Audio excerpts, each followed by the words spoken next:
Hello, എല്ലാവർക്കും നമസ്കാരം. ഇത് 2-3 ക്യാപ്സിക്കയുടെ തൈ വെച്ചാണ്.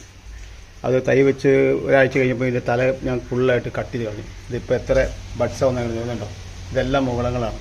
അപ്പോൾ നമ്മൾ മുളക് നടുന്ന സമയത്ത് നമ്മൾ ഒരു സ്റ്റമ്പായിട്ട് നീട്ടി മുകളിലേക്ക് വിടാതെ അതിനൊരു 6 ഇഞ്ച് ഹൈറ്റ് ആയി കഴിയുമ്പോഴത്തേക്കും നേരെ വട്ടം കട്ട് ചെയ്യുക. ഒന്നും ടെൻഷൻ എടുക്കേണ്ട കാര്യമില്ല. ധൈര്യമായിട്ട് കട്ട് ചെയ്തു. ഇതുപോലെ കണ്ടമാനം ബഡ്സ് വരും കണ്ടോ. ഇതെല്ലാം കവരകളായിട്ട് വളർന്നു കഴിയുമ്പോൾ നമുക്ക് നിറയെ മുളകുണ്ടാവും. അല്ലാതെ നമ്മൾ ആ ഒരു മുളകിൻ്റെ തുമ്പ് അങ്ങനെ മുകളിലേക്ക് നീട്ടി കൊണ്ടുപോയിട്ടൊരു കാര്യമില്ല. അപ്പോൾ ഇതിനുള്ള ധൈര്യം കാണിച്ചാൽ മതി. ഒട്ടും പേടിക്കേണ്ടത് കണ്ടോ. ആ മുളകളെ കുറിച്ചൊന്ന് വലുതായി കഴിയുമ്പോൾ വേണം നമുക്ക് വലിയ ബാഗിലേക്ക് മാറ്റാനായിട്ട്.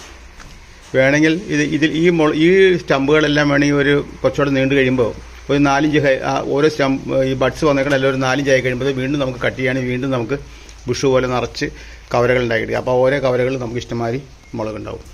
Okay, thank U.